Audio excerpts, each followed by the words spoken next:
Do you know why zetas or sigmas run from women, and they just run for them? Women are like little kitties. The more you ignore them, the more they fall for you. The alphas use it to play pity games, but for the sigma or zetas, it's not ignore, it's indifference. Indifference is freedom. It means you don't move for validation, you don't bend your gravity just to please. And that's exactly why women keep circling back. They crave the pull of someone who doesn't need to pull at all. We will talk about how your defiant spirit attracts them, how your simple look gives them the primal reassurance they secretly crave. We will show you 10 traits that subconsciously attract them, even if you don't want to. Number 1, the magnetic pull you can't explain. Have you ever noticed how some men seem to draw women toward them without even trying, while others chase endlessly and get nowhere?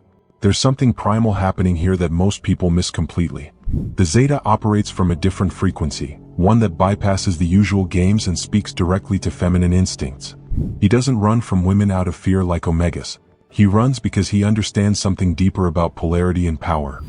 Marcus Aurelius wrote about the magnetism of the unattached mind, how those who need nothing become irresistible to those who want everything. The zeta embodies this paradox naturally. He's attracted to women, yes, but he doesn't orbit around that attraction like a desperate satellite. Studies by Helen Fisher in 2010 discovered that the brain's reward system responds more intensely to intermittent reinforcement than constant availability. The zeta triggers this instinctively. He's present when he chooses to be, absent when it serves him. This creates what psychologists call the scarcity principle. The more unavailable something appears, the more valuable it becomes. While betas and lambdas become emotional servants, begging for scraps of attention, the zeta maintains his center. He ignores women because he has a bigger purpose. Not like alphas, whose purpose is to make her feel for him. There's a difference that cuts through pretense like a blade through silk. You do not perform confidence, you cultivate the muscles that produce it, physical and moral. This is stoic work, daily, brutal and quiet. Number 2, the validation void that drives her wild. Have you ever wondered why the woman who gets attention from every man in the room becomes obsessed with the one who barely glances her way? When she steps out in that dress that stops traffic, when every head turns, you remain unmoved. When alphas and betas immediately jumps to die for her, the zeta or sigmas instinctively understands that her peak moment of seeking validation is precisely when your indifference cuts deepest. This isn't cruelty, it's recognition that manufactured attraction dies quickly. Nietzsche spoke of the will to power expressing itself through conquest of the unconquerable. Your eyes don't follow her movement, your compliments don't flow like water from a broken dam. Studies by Baumeister and Leary in 1995 on the need to belong revealed that humans are wired to pursue those who withhold acceptance. The brain interprets indifference as a challenge to overcome, not a rejection to accept. When every other man becomes predictably reactive to her display, your steady indifference becomes the puzzle she must solve. This is why zetas receive this princely treatment without asking for it. Women invest more energy in those who don't immediately surrender to their power. She begins to wonder what makes you different, what internal world you inhabit that her external beauty can't penetrate. You don't ignore her beauty, you simply refuse to let it control your behavior. This creates the kind of psychological tension that breeds genuine attraction, not the shallow validation seeking that masquerades as desire. 3. The defiant spirit that commands respect. Have you ever noticed how quickly attraction dies when a man agrees with everything she says? The zeta possesses something rare in our agreement-obsessed culture, the spine to stand alone. When the crowd moves left, he evaluates and chooses his direction based on principle, not popularity. When she tests his resolve with emotional storms or social pressure, he remains unmoved like a mountain in the wind. Marcus Aurelius wrote that the best revenge against those who wrong you is not to be like them. The zeta applies this to conformity. His best response to groupthink is independent thought. Women read this defiance as strength because it signals he won't bend under pressure, including hers. Studies by Cialdini on compliance in 2009 revealed that people respect those who resist social influence more than those who cave immediately. When everyone else nods in agreement, your quiet, "I disagree," creates a magnetic tension. She may argue with your position, but she respects the fact that you have one. Here's the spoiler most men miss. Women often test you not to win the argument, but to see if you'll hold your ground. High-value men understand this unconscious bargaining. They can apologize for their tone without surrendering their truth. You say sorry for the delivery, never for the message. While weak men change their opinions like clothes to match whoever they're with, you remain consistent. This doesn't make you stubborn, it makes you reliable. She knows that a man who stands up to the world will stand up for her when it matters. Number 4. The equality test that reveals everything. Do you know the fastest way to spot a fake alpha from across a room? Watch how he treats the janitor versus the CEO. Most men perform respect like a costume they put on for people who matter.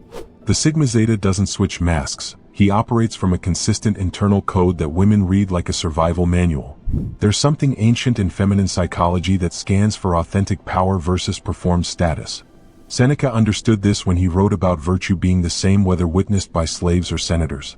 The Zeta treats everyone with the same measured respect because his value doesn't fluctuate based on audience. Robert Cialdini's research on social proof in 1984 showed that women subconsciously evaluate men through how others respond to them. When a man changes his behavior based on social hierarchy, he broadcasts weakness. The busboy who gets the same steady acknowledgement as the board member becomes a tell. This man's confidence isn't borrowed from external validation. While most men crawl up and kick down the social ladder, you remain level. Not because you lack ambition, but because you understand that true power doesn't need to prove itself through petty dominance displays. The woman watching notices this consistency. It suggests reliability in reliability.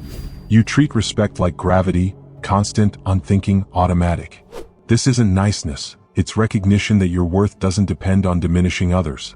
The weak need hierarchy to feel strong, you carry strength within. Number 5. The selfishness that actually serves.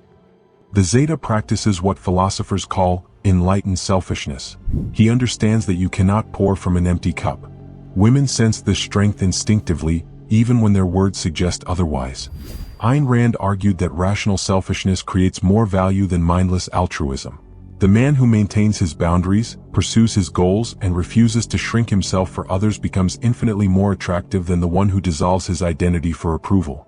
This isn't narcissism, it's self-preservation with purpose. Research by Fisk and Bertel in 2007 on power dynamics showed that individuals who maintain personal agency in relationships report higher satisfaction and attract more respect. When you prioritize your mission, your health, your growth, you become someone worth being around rather than someone who needs to be carried. The doormat thinks his endless giving will be rewarded with love, but he only teaches others to wipe their feet on him. You understand that mild selfishness creates space for her to choose you rather than obligating her to rescue you. She doesn't want to mother a boy, she wants to admire one. You protect your time like a fortress, your energy like a sacred resource. This selective availability makes your attention valuable rather than abundant. Women don't fall for men they can completely control, they fall for men who remain slightly out of reach. Number 6. She secretly craves this. Deep down, women crave authentic masculine gestures more than they crave compliments or gifts. When you casually run your hand through your hair, you're displaying something primal that speaks directly to her feminine core. Studies by evolutionary psychologist Gordon Gallup in 2003 found that women unconsciously track male grooming behaviors as indicators of genetic fitness and self-care. She watches because something ancient in her recognizes this as masculine territory marking. When you stroke your jawline or smooth your beard, even patchy or shaved, you're showing some primal action that you know you have a face, and don't know how, but it's a masculine act. Nietzsche spoke of the body as the great reason behind all thinking. Your physical confidence translates into psychological strength in her mind. She doesn't just see a man fixing his appearance, she sees someone comfortable in his own skin. The gesture itself is meaningless. The sexual energy behind it, controlled, natural, unashamed, that's make her notice more of you. Number 7.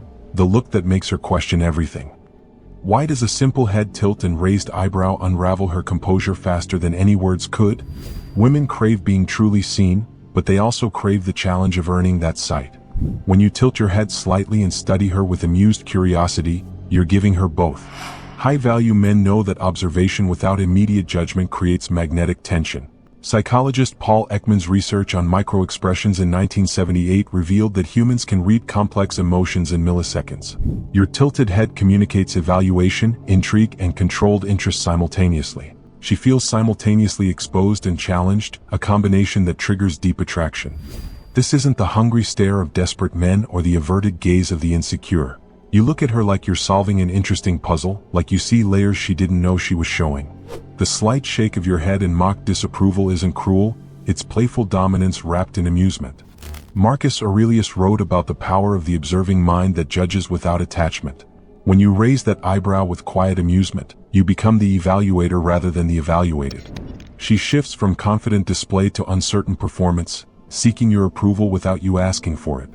Women crave men who see through their masks without being cruel about it. Your expression suggests you know something about her that she's not sure she wants you to know. This creates the kind of psychological tension that transforms casual interest into genuine obsession.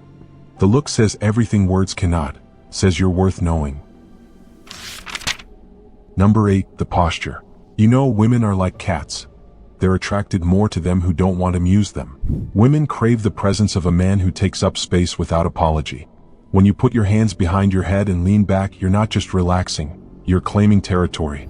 A high-value man does this instinctively because he understands that physical confidence translates into psychological dominance. Studies by Amy Cuddy at Harvard in 2010 on power posing showed that expansive body positions increase testosterone and decrease cortisol within minutes. Your open posture doesn't just make you feel more powerful, it makes everyone around you recognize your power. She reads this as sexual confidence before her conscious mind processes why. This isn't the slouched defeat of weak men or the forced posturing of insecure ones. You spread out because you belong wherever you are. Your relaxed dominance suggests you could handle anything that comes your way, including her. This triggers what evolutionary psychologists call protector fantasy. Seneca wrote that a man's worth is measured not by what he grasps for, but by what he naturally possesses. When you lean back with that knowing look, you display abundance mentality. You're not reaching for her approval, you're letting her come to you if she chooses. Women crave men who make them feel feminine through masculine presence alone. Your expanded posture forces her to either match your energy or surrender to it. Most choose surrender because fighting your calm dominance feels exhausting. You occupy space like a king occupies his throne, not because you demand it, but because it naturally belongs to you. Number 9, the nod that claims what it surveys. Why does a simple approving nod while you check her out make her feel more desired than a dozen compliments? Women crave being appreciated by men who aren't afraid to show their appreciation. When you nod with slow approval as your eyes travel from her face to her feet, you're not just looking, you're openly claiming the right to evaluate. The zeta does this because he understands that honest desire from a confident man is infinitely more valuable than hidden hunger from a weak one. Studies by evolutionary psychologist David Perrett in 1994 on mate selection revealed that women respond more intensely to confident visual assessment than to verbal praise. Your deliberate inspection followed by that approving nod triggers something primal in her reward system. She feels chosen rather than chased, evaluated rather than desperate for. This isn't the guilty quick glance of ashamed men or the leering stare of the classless. You examine her like a connoisseur examining art, openly, appreciatively, without apology. Your nod suggests she meets standards most women couldn't reach. Marcus Aurelius wrote about the power of honest judgment unmarred by social pretense. When you check her out with that slow nod of approval, you're practicing radical honesty in a world of hidden desires. She respects your directness because it suggests strength and authenticity. Women crave men who make them feel beautiful through confident appreciation rather than desperate flattery. Your visual assessment followed by approval makes her feel worthy of inspection by someone whose standards actually matter. Your nod becomes her only validation, because you've successfully penetrated her mind, and you know who is master of all that. Hope you're enjoying this video. Give it a thumbs up and share it with your friends who might need it, and subscribe this channel if you like this one. Back to the video. Number 10, the pole that claims her space. What happens when you take her hand and lead without asking permission? Women crave being guided by men who know where they're going. Studies by Hall and Carter in 2002 on touch and relationship satisfaction found that women respond more positively to confident physical initiation than to verbal requests for permission. Your grip strength, naturally 30% greater than hers, gives a primal, fundamental sense of difference she craves to feel. This is leadership through certainty. This isn't the grabbing desperation of weak men or the timid requests of the overthinking. You take her hand with the same quiet confidence you bring to every decision. The gentle squeeze before you lead her somewhere speaks louder than words. You know what you want and you're not afraid to guide her there. Marcus Aurelius wrote about the power of decisive action unmarred by second-guessing. She doesn't want to make every decision. She wants to trust someone capable of making them for her. Women crave men who understand that consent can be given through compliance rather than constant verbal negotiation. Your confident touch tests her willingness to follow your lead. She either moves with you or moves away. Both responses give you the information you need. You lead because you know the direction. She follows because your certainty makes her feel safe to let go. Bonus 1. Hum of power. Have you ever noticed the deep, quiet hum of a powerful engine just idling?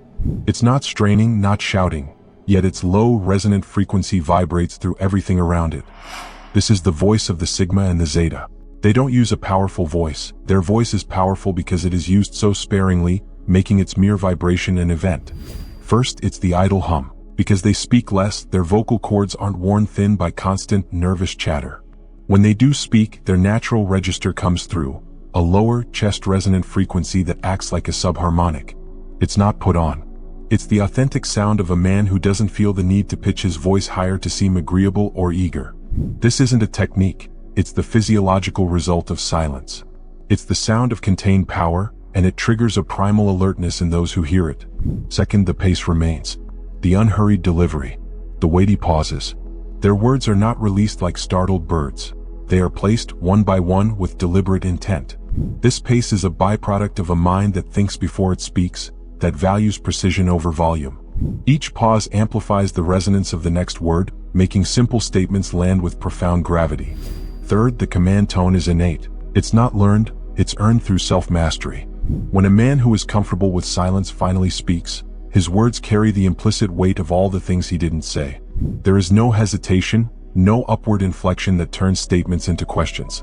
His tone assumes compliance because it comes from a place of unshakable internal authority. It is the sound of truth. For the sigma, the power isn't in the volume. It's in the vibration. His silence builds the charge. His speech is the discharge. And she is wired to feel both. Thanks for watching.